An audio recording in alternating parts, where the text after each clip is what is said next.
welcome back to my channel, Phoenix Rising Alchemical Tarot. If you are new, welcome, and if you're returning, welcome back. Alright y'all, so without delay, we have a new moon in Taurus. So continuing on with our theme from our last video, I wanted to first off give a shout out to all my Taurians who are celebrating their birthday or who have celebrated their birthday. We're very fresh into Taurus season, so my dad just celebrated his 20 he wishes his 75th birthday yesterday, so that was cool. My niece did this this cool compilation of videos of all family and kids wishing him a happy birthday, so that was really sweet and a good time for him. He's out of state, so it's mostly everyone's out of state, so it was a great ideal to do. So anyway, shout out to my Tauri. Taurus season is a great time. It's not as full throttle and highly charged as the Aries season, but it is a very grounding energy, and there's something very homey and comforting and sensual about it. So of course with the new moons, it's a great time for beginning something new, and also putting forth your intentions on either what you want to create, what you want to manifest, what you want to cultivate, the things you want to bring in. So full moons are about releasing, new moons are about what we want to bring into our lives. So think of that. So we're going to talk about it. That's what we're going to do. We're going to talk about it. But before we do, I thought it would be fun to well, first off, I'll tell you the order of things. I want to go over a few characteristics of Taurus, and also I'll pull a couple cards from Modern Spellcasters Tarot. This deck, it's so earthy to me. I chose this one in honor of Taurus just because it's so earthy to me. It's brown, like the Knight of Pentacles. So we'll pull a couple of tarot from spellcasters. We'll pull a couple of Queen of the Moon Oracle. Get a couple messages for you guys there. And then we'll also pull a couple of cards from the Black Moon Astrology deck. Get you some messages there. And then if we have time, hopefully, I'm gonna try to keep it short. I don't have a lot of storage on my phone, but if we have time, I'm gonna pull a Wisdom Oracle card by Ichi Lee, who is the founder of Body and Brain. If y'all don't know about Body and Brain, check it out. It's good for your body and your brain. Okay, so for starters, a few characteristics of Taurus. Taurus characteristics. It's an earth sign ruled by Venus. It's a fixed sign, along with Aquarius, Scorpio, and Leo. Taurus are known for their reliability, stability, groundedness, persistence. They're gentle and loyal. I wrote down a couple of things. I didn't prepare much, but I did write down a couple of things that I didn't want to forget, that I wanted to touch on a little bit. They're also warm-hearted and persistent. If I didn't already say that, I think I already said persistent. They can also be very stubborn, very stubborn and bullheaded, and really want to dig their heels in and not budge. They also like consistency, you know, so change could come with some difficulties. Some might say stagnant, but we're sticking to the positive characteristics. But all signs have their polarity. They have positive and negative aspects to them, including Leo, which is me. And of course, you know, you have your whole birth chart to contend with, so it's not just your sun sign that matters. But it's a huge aspect to your personality and how you show up in the world. So I think it's worth paying attention to and worth mentioning. But yeah, Taurus, they're also, I think we mentioned this in the last video, but Taurus, they're also notorious for loving food and loving to eat. They love good food. Often they know how to cook really well too. Or at least have like a few specialty things that they're really good at making. Like my dad, for example, he's really good at making homemade sweet potato pies during the holidays, and also banana pudding. Like that's his thing. So he's also pretty good at making ribs, and there's other things too, but those are his specialties. That's what he's known for. So they may be, they may like to cook. Oh, my love's sister is also Taurus. Her birthday's on the 25th, and she likes to bake. She likes to bake cookies, cakes, sweet things mostly. But I don't know. It's all no. There could be savory things baked. Yeah, she likes to make mostly sweet things though from scratch, like cookies, and they're really good. Like everything I've tasted so far has been really good, including like some ginger. Were they ginger? Yeah, ginger cookies that she made. And I don't even like ginger cookies. I don't like ginger snaps. I don't like gingerbread cookies. But these cookies were the bomb. I mean the bomb. Texture, everything. Like she's got it down. So I'm not much of a baker. I'm not much of a cook, but I can follow a recipe, so I have that going for me. So anyway, that's those are a few. Let's see if there's anything else. They're discriminating, stubborn, hungry. They could be a little possessive, somewhat greedy. Those are the other, you know, some of the other aspects of Taurus. The not so positive, but you know, could be to me. All those things are necessary. We all have parts of our personality that, you know, may not be considered positive, but are necessary to make us human. You know, nobody's perfect. So they also dislike. I wrote down their dislikes. They dislike taking risks, waste, change, and uncertainty. So I kind of feel like that's an earth sign characteristic in general. You know, not liking waste or uncertainty. Most earth signs that I know, whether it be Virgo or Capricorn, are pretty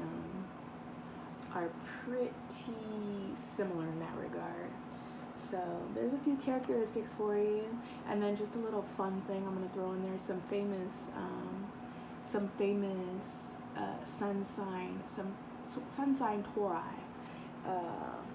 that I wrote down. A couple cool ones. There's a whole bunch, but there are some ones that I thought were pretty cool. William Shakespeare, Al Pacino, Sigmund Freud. Yeah, that's his name, Sigmund Freud. I'm crazy. Sigmund Freud, that's how you pronounce his name. Harry S. Truman, Queen Elizabeth, Billy Joel, Fred Astaire, Machiavelli. Y'all remember Saddam Hussein? Do y'all remember Saddam Hussein? Okay, well, he's a Taurus. I thought I'd throw in a baddie in there too, a big baddie. Florence Nightingale and Salvador Dali. So those are a few famous Tauri, just to name a few. Alright, and so now what I want to do though is pull a couple of cards for you guys. What are you guys manifesting? What are you guys bringing in? What do you want to cultivate for this this new moon in this cycle? I'm still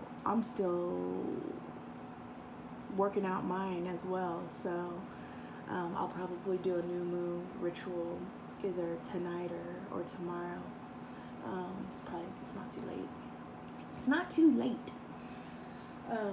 So let's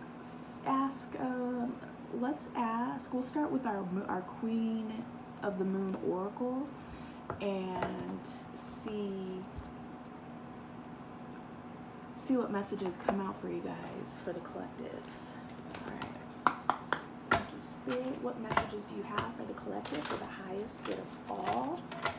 What messages can we give the collective during this time, this new moon in Taurus? How can we best honor these energies? And oh, that came out real fast. Okay, anything else? Thank you. Anything else? Alright, perfect. Darkness. Oh, that came out earlier. So did Trust. So I pulled some cards for myself earlier, and two of them came out again.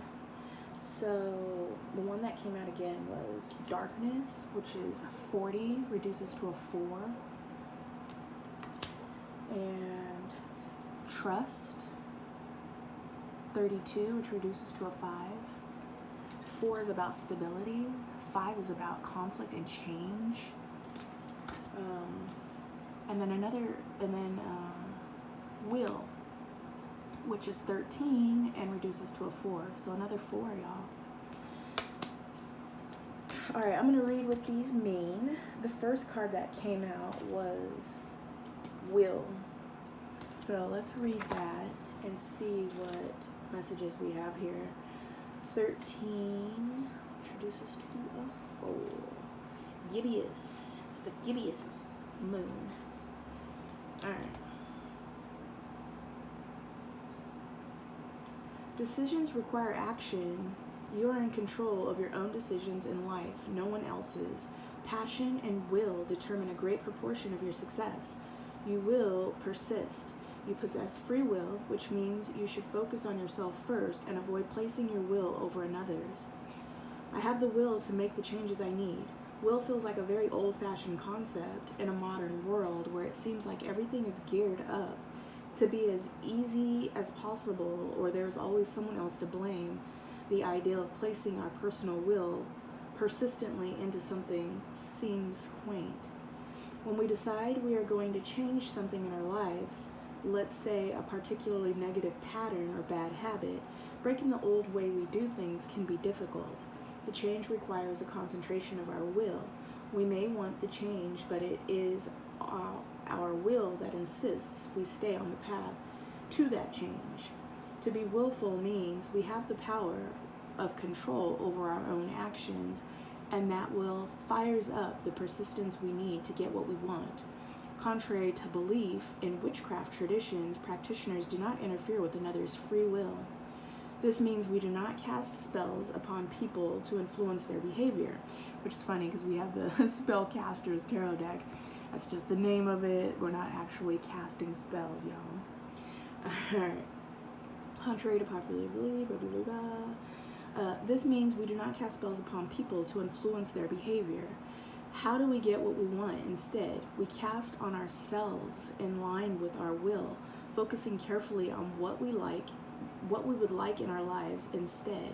For example, instead of casting a spell to get back our ex-boyfriend, who doesn't want us by influencing his will to love us again, we more ethically cast upon ourselves for our ideal partner. This way, we don't interfere with the free will, and if the ex is our ideal partner, he will return to us freely. If not, we have attracted someone new and better for us. Either way, win-win. To use our will productively, we should assess what we really want and make sure this is what we want to reach for. Companion stone or metal, hematite. Okay, interesting, because with the new moon, it's all about what we want to bring in for ourselves, what we want to cultivate, what we want to manifest. And, you know, we have the power to do that, but usually the problem is, well, more than one problem, but usually the problem is, for one, not having a clear vision of what it is you want. So therefore, you're not directing your focus on that vision, so making it harder to bring it into fruition. And two, So two, where were we going with this, Spirit? What was the second one? Not having the vision or knowing what we want to bring in for ourselves, or not giving it the attention that it needs in order to bring it in. So, and it's often easier to see somebody else's problems or things where you can see where it could be better, and especially like in a partnership, like if you're married or in a committed relationship or whatever, but or even with your kids, you could see where there can be an issue or a problem, and it's, you can find an easy solution and maybe want to fix it for them, but you can't always, it's all of our lessons are our own. So, and not only that, what may work for you may not work for somebody else. So you can't force your will on somebody else in order to achieve a certain result, rather it be for their benefit or manipulating it to be for your own benefit. So, and when you're in the flow and you leave things up to, there's a difference between healthy guidance and being a guide for somebody, and, actually doing their homework for them. We're here on Earth School to learn lessons and to evolve as a collective, as a human race. We're here to evolve, and we come in here with our soul's mission, our soul's path, what we created for ourselves, and based on what we want to achieve in this lifetime, how we want to evolve, and what we want to cultivate in order to achieve those results. Our legacy, if you will, or our soul's continuation, from our journey of where we started. We have many incarnations. So, and from each incarnation, hopefully you're evolving on a soul level. At least that's the goal. So it'd be nice to not live and die without ever having done anything, or just staying asleep under the veil of forgetfulness, or not ever really waking up to why you are here, or regaining your consciousness and remembering your soul's mission, basically. So, interesting card. Think about, and again, think about what you want to bring in. This is a time to think about what you want to manifest, what you want to cultivate for yourself and your family, if you have a family, etc. So that's that one. Let's read Egg Moon Trust, which came out earlier as well. And that is all about change, and also could be about challenges and conflict, with it reducing to a 5. So let's just see what it says though. 32. There we go. Okay. I've never heard of an egg moon. Also, this new moon in Taurus is a super new moon. So, anyway. Trust yourself. Develop self-trust, and joy will follow. You can rely on your own capabilities. Begin to plan carefully for the future. It is the beginning, and I trust myself in all things. That's an affirmation you can tell yourself. It's the beginning, and I trust myself in all things. Apart from the trust we might develop spiritually with our higher power, self-trust is the basis of all other trust. Self-trust is surety that we can rely upon ourselves, that our decisions are valid, that we ourselves matter, that knowing ourselves combined with trusting ourselves leads to better, more informed decisions about all aspects of our life, including career and relationships. Self-trust is far more than a flashy show of confidence. It is a deeper and farther reaching than that. It is security at the very core, that no matter what, our wisdom matters and is best. It allows for flow and for faith in oneself and the way you do things, moving and choosing in the world. Self-trust is a full acceptance of self As accepting oneself becomes easier, thus self-trust will begin to shine. This gives great momentum to anything we choose to tackle or do. Our ancestors saw spring, the great thawing, as a new beginning. They would walk the marshes and plains and find newly laid eggs, more than just a symbol of fertility and new hope. The eggs meant that the worst of the cold was over and that new life really was here. The egg moon was a time of celebration and rejoicing. Companion stone are metal, iron. That's really interesting too, because it also not only falls along spring, which is the season that we're in, but it also speaks of abundance and creating and manifesting, really.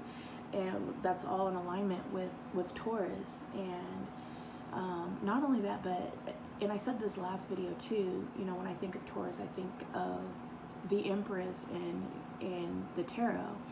And that's all about abundance and fertility, prosperity, wealth, a lot of grounded, earthly comfort, creature comfort things. The Empress is the most abundant and fertile. She's very nurturing, as is Taurus. So I like that. Let's read 40, which reduces to a 4, darkness. This one also came out earlier in a personal reading. So let's see what that one has to say.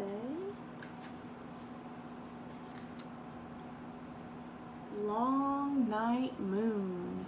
You are entering a time of introversion, a leaner time, or a time to turn inward to plan and strategize.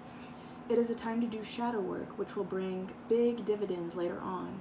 Release what no longer works for you. And here's an affirmation for you. The darkness needs to be there as much as does the light.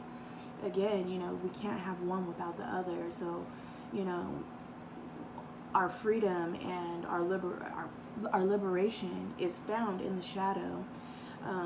But it's not about relinquishing a shadow or eliminating it. It's about integrating it, recognizing it, looking at it, feeling it, and integrating it in order to embrace all aspects of ourselves in a healed state. You have to have that balance. You can't have one without the other. You can't have light without darkness. There's a balance. And yeah, let's see what else it says. One of the earliest human fears is said to be a fear of the dark. We fear what we can't see, and we fear what may be hiding. In reality, the dark is as important as the light. In nature, there are many nocturnal animals that go about the business of living under the moon, not the sun. The darker times of the lunar and seasonal cycles signal a time of naturally turn inwards, to stay close to home, to look closely at ourselves, and to plan for the light. And two, you know, Taurus is about the home and, you know, stability and domestication. So, but this really talks about going inward and which you have to do anyway in order to see what it is that you want to bring into your life, and or what you need to let go of, what you need to change, what you want to bring in. You have to go within in order to get a sense of these things and see. So what does that mean, going within? It means not looking externally, not looking for answers externally, but looking, I don't want to say looking within, but quite literally, it's trusting your own inner guidance and knowing how to cultivate that. It's really something that takes practice and a conscious effort in doing. It's yeah, you can achieve it with meditation and all the different forms and variations of meditation, but there's also really getting in tune with your body, however that looks for you, and in all ways, and really listening to it. Your body will speak to you and tell you what you need, what you need to let go of, or what you need more of, including, vitamins and minerals. If, for example, if maybe you're feeling a little depressed, or you haven't seen the sunlight in a while, maybe you live in Seattle and it's gray, which I did live in Washington for a little bit, and it is quite gray, and that affects some people's psyche. It has an effect that could be negative or depressing. So much time without the sun, you're not getting that natural vitamin D. So maybe a sign of that, a symptom of that, would be that you need more vitamin D. So listen to your body. If you're feeling thirsty, it means you're already dehydrated. You need to hydrate more. Just listening to your body and paying attention to your body's own rhythmic cycles, and knowing it could better fine-tune you, knowing what you need, and honoring that. Know when you're tired and need to rest or relax, and don't beat yourself up about that. We've been conditioned to think that we need to go and go and go and go and go, and that going endlessly means success, or a job well done, when in actuality that's not what that means. there's to me, success looks quite differently, and I'm very much so about working smarter, not harder, whenever you can. So not necessarily cutting corners, that's not what I mean there, but actually working smarter and not harder, and finding ways to do that, so you're not busting your balls and burning yourself out in order to survive. So that's the opposite of self-love and self-care.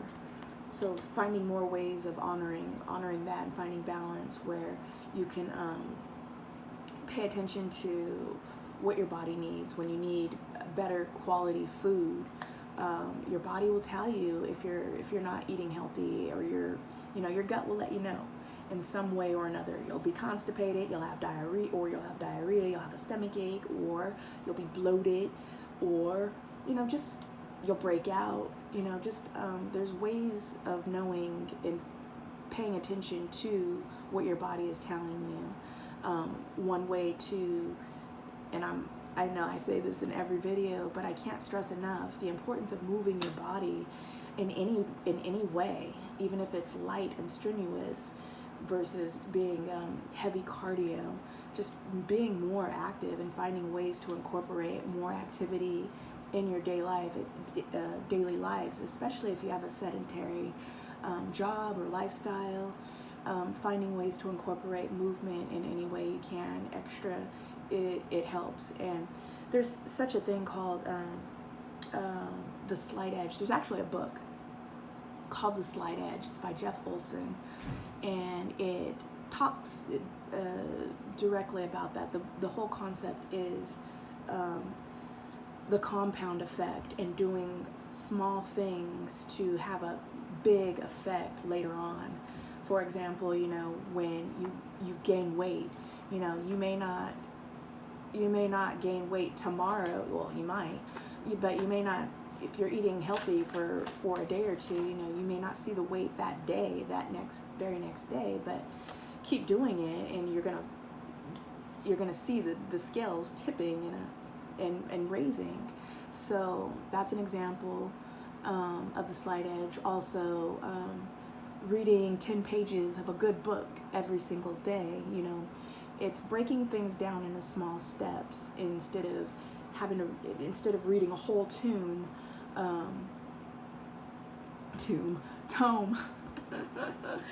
a whole tome in one sitting. Of course, you're not going to allocate. Somebody might, but in 9 times out of 10, you're not going to allocate a whole lot of time to sit down and read a whole big thick book like this, you're going to read a couple of pages at a time, but eventually you'll finish. So that's the ideal of the compound effect and the slight edge. So that's a book to check out if you feel called to. But yes, let's continue. Let's continue on. All right, so and yeah, again, it's like it's honoring our own rhythmic cycles, but in conjunction with the cycles of the planetary energies. In the northern hemisphere, the long night moon usually occurred in December around the winter solstice. This is when the nights are indeed long and the hours of sunshine short. People would begin to be snowed in. It is during these long nights we can begin to do our shadow work, undertaking the self-reflection needed to identify what isn't working for us and what might be causing us pain.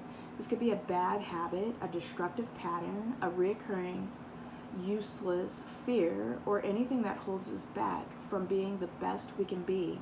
Once we see these aspects of ourselves in the dark, we can simply decide whether they must go. We can decide to release them once and for all, or we get to transform. Companion stone or metal, onyx.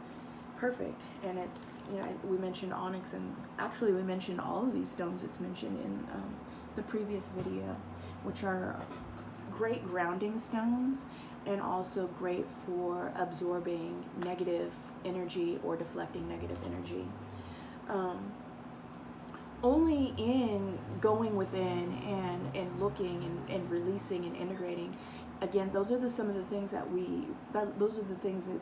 were our main focus, or we should have focused or could have focused on if we're following along the lines of the planetary energies.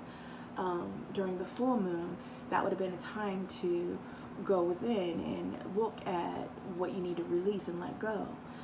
But that's an ongoing process. There's never a time not good and good to do those things. Always be going within and seeing what, releasing negative, self-limiting, fear-based beliefs, keeping you from your highest purpose path, and seeing what no longer serves you, what thought patterns no longer serve you. And when you do that and you recognize that and you continue to hang on to it, then that's your choice. That's just making things harder for yourself and adding on extra baggage and weight that you don't have to carry along with you during these times. It would be a lot lighter if you could unload those things that no longer serve you. So that was darkness, y'all, which reduces to a 4 and has to do with stability. So now I want to pull a couple of cards from our tarot to see if there's any to see what messages come out from that, what guidance you can get from this. I thought I already had the cards out. Oh, they're there.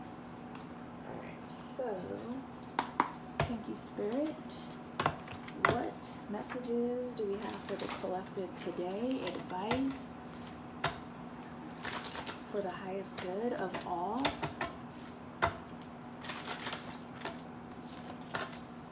Sorry, guys. Actually, I'm not sorry. You're welcome. You're welcome that you get to see my lovely face instead of the cards. You can see them now. Here's what they look like on the back. Spellcasters. Right, thank you, Spirit. What do you have for the collective?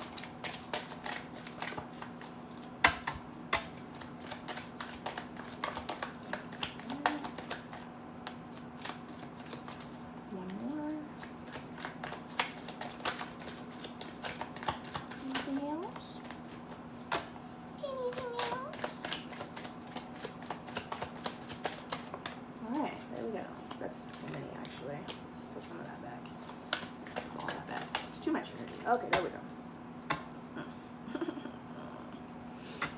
Alright, so let's see what came out. We've got the 6 of Swords. I don't know if y'all could see that very well.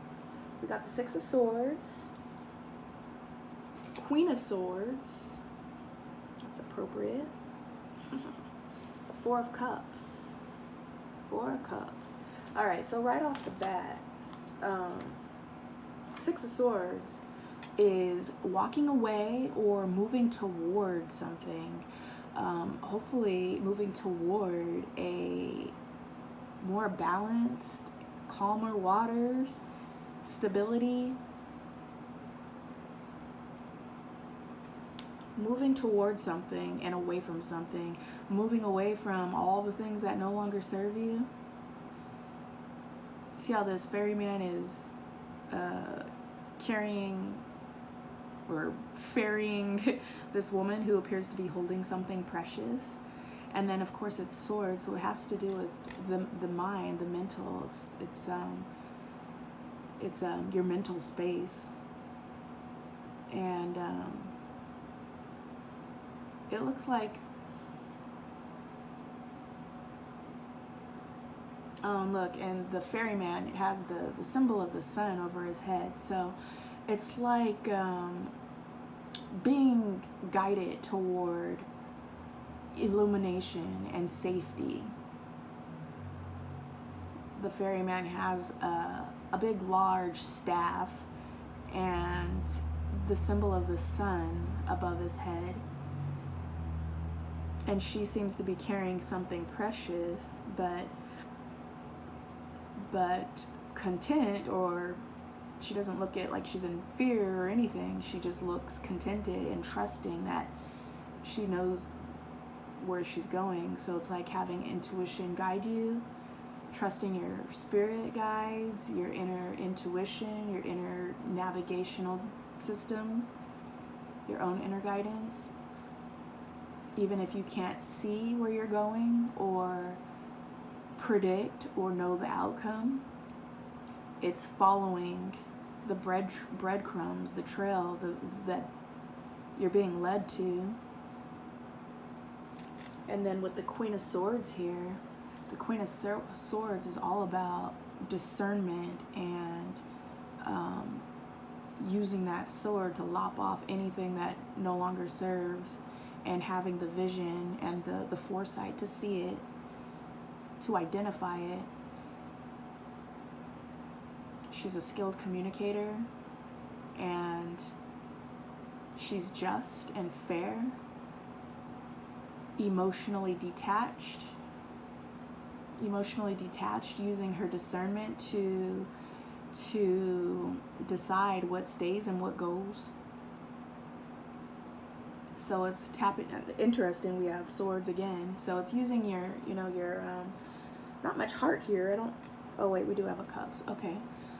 So it's using your mental discernment and your inner guidance to let go and release what no longer serves, and trust the direction that you're going. When you listen to your inner guidance, trust that it's leading you to illumination, even in dark times. And then here you have the Four of Cups, which we know is a card of disillusionment. It's like he's got these 4 cups around him. In this depiction, it's a little bit different than the one that in the traditional Rider-Waite. But in the traditional Rider-Waite, you have 3 cups sitting around, and then the 4th cup is being handed to the person by spirit, and he's just kind of looking at the other 3 cups, not paying attention to the 1 cup that's being handed as like a gift of emotional, of love and emotional fulfillment. It's the 4 of Cups is like, I like to think of it as, and depending on the situation really, but kind of ungrateful, disillusioned. So you could look at this a couple of ways, as either not all, and also not all money is good money.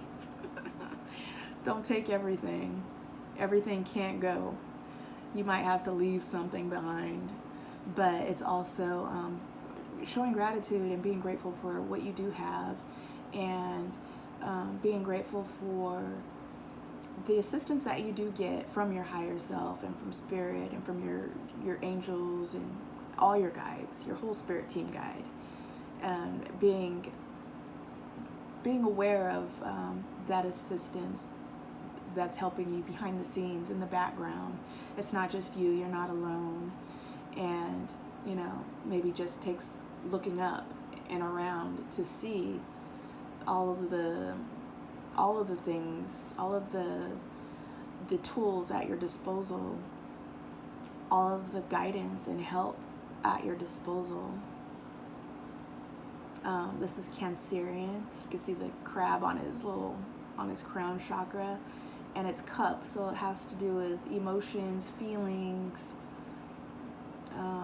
heart space, so intuition. So again, it's also an alignment going along the lines of needing to listen to your intuition, your inner guidance, and go within, and not focus so much on external validation or external sources other than what you have from spirit and from your guides to help you. It's not relying so much though on external resources and things. So let's see what we have at the bottom of the deck. At the bottom of the deck, look who's showing up, y'all. We've got the King of Pentacles, very earthy, Taurian, Capricorn, Virgo energy. So that's quite favorable. The Queen of Pentacles is quite grounded and secure in his position, stable. Who's that, Pan? Look at him in all his pentacles, look at all that gold. He's like, look at my pinnacle. I'm stable, y'all. Look at me. I got a shield of stability. That's his shield. That's his superpower. His superpower is stability. All right, I'm done. So that's what Spirit has in our tarot. Okay, let's see what else do we have playing out behind the scenes in the hidden energy. We also have the Ace of Swords. Ace of Swords is all about mental clarity. Again, from the divine. In the traditional Rider-Waite, the Ace of Swords, it's a sword being handed to you by a hand from a cloud. So it's like coming directly from source, divine inspiration and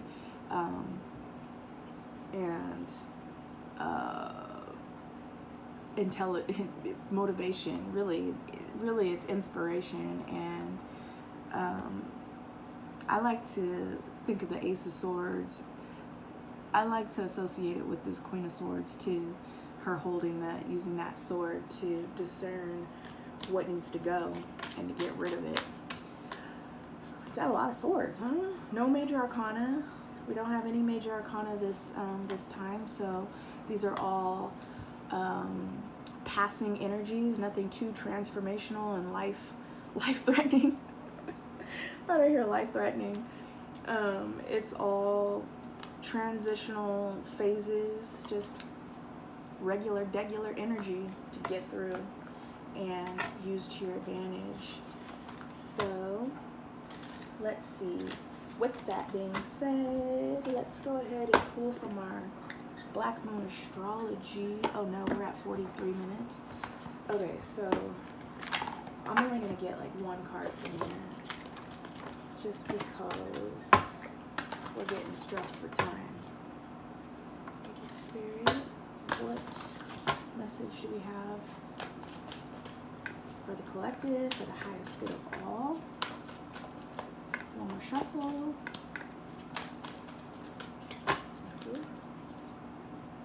Mercury, mind, oh my gosh. Another flippin', practically a sword. Okay, so Mercury, of course I'm going to read this, but Mercury is about communication and swift communication, skilled communication. It also, Mercury rules Virgo and Gemini. And it's also, here we have Thoth on the cover of this thing, Thoth is the bringer of knowledge, the teacher. He's like the Hierophant. He's the holder of information and of, some say, the Akashic records of all things. He was the priest king of Atlantis during the the time of Atlantis. But let's read what this says. And 3 is a number of manifestation, and also Mercury, the magician, is mercurial as well. So this is just off the bat, without reading it first, about manifestation and creation, which is in total alignment of our whole message. So thank you, Spirit. Also, there's a lot of green here, so it makes me think of abundance and prosperity, possibilities, opportunities, fertility, the heart chakra. And if you look, you can see this earth here, so it's very earthy material. You can see that's the symbol for Mercury. Mercury here. It's kind of faded already. It was a bad tattoo job. Anyway, let's see what this has to say. 3. Mercury.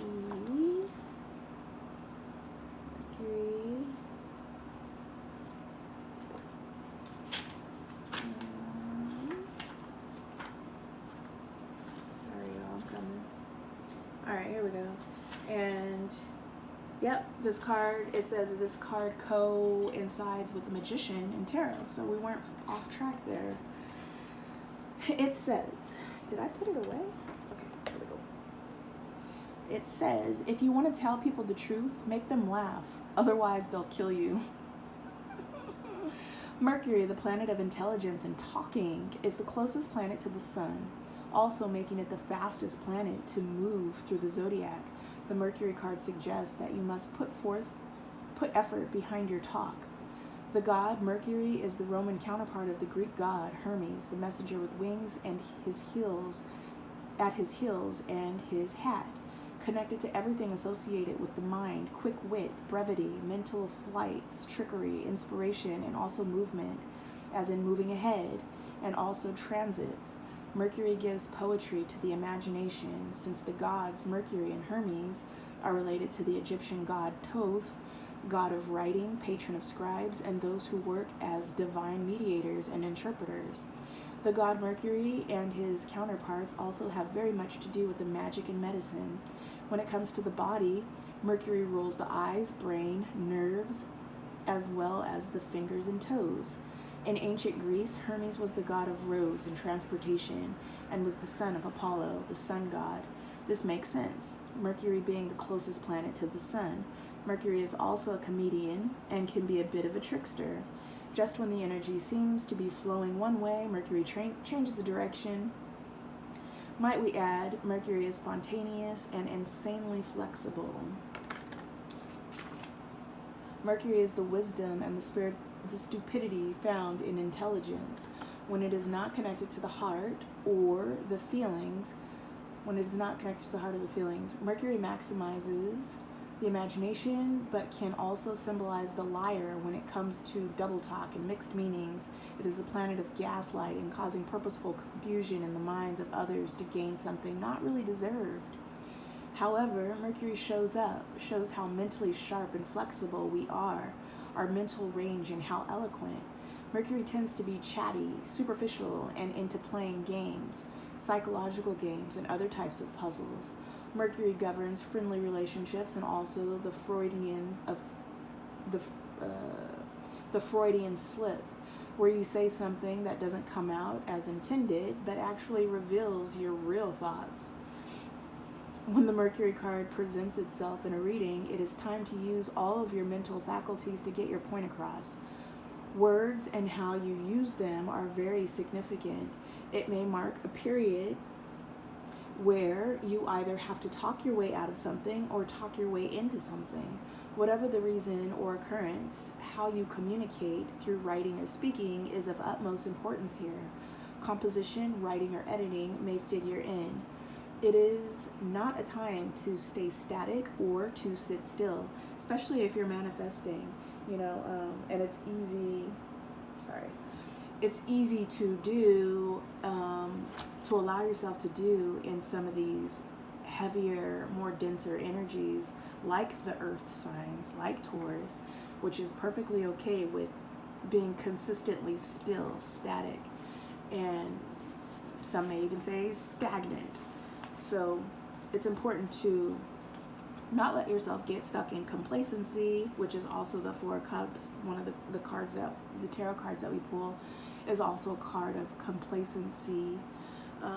So not letting yourself get stuck in that. And really using the tools of the magician to manifest what you're wanting to manifest and what you're wanting to bring into your life. Mercury also signifies travels, maps, and staying in motion. So you may be going on a trip or more noteworthy vacation than the usual trips you take. The matter in question is best served by using intellect, weighing the matter, being reasonable, and also being spontaneous in your responses. Codes and forms of magic may also figure in. Mercury brings on a keen awareness, so use your mind and what you know to the fullest in this matter. Okay, the magician. It's all about manifestation, y'all. Alright, so with that being said, that was really quick. I'm going to pull one wisdom card to leave you guys with and then wrap this up, because we're already almost an hour in. That was the fastest hour of my life. I don't know about for y'all, but for me, that hour flew by. Alright, here again is the Wisdom Cards Oracle deck by Ichili. This was a gift to me, and I have never actually used it, so let's see what comes out. Ichili is actually Korean, but the characters on here are Chinese.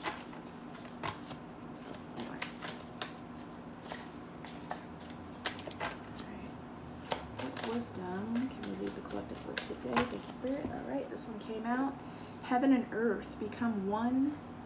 Become one in humanity, man, woman. Heaven and earth become one in human. Through breath, you drink in heaven. Through food, you swallow the earth. This being who stands magnificently between heaven and earth, endlessly creating, is a true human. Ooh, that's a lot to unpack. I'll read that again, because through breath you drink in heaven, through food you swallow the earth. This being who stands magnificently between heaven and earth, endlessly creating, is a true human. Beautiful. Beautiful. It's becoming, like it says, becoming one. We are one. If we weren't in these meat suits, we would be one with everything, with consciousness. We would just be a form of consciousness, a pure consciousness without a physical form, and we would be connected to everything, as we are connected to everything. It just seems like we're not because of our physical form. So with that being said, I'm gonna leave you guys there. I hope this helped. I hope this resonated. If it did resonate, please feel free to let me know how it did. I'd love to read your comments. It helps others. It helps with the algorithm, spread it out to other people. Also, if you're new, please feel free to like, share, and subscribe, and come back for more. And if you're returning, thank you for returning, and continue to return. And keep rising, y'all. That's all I got for you. Bye.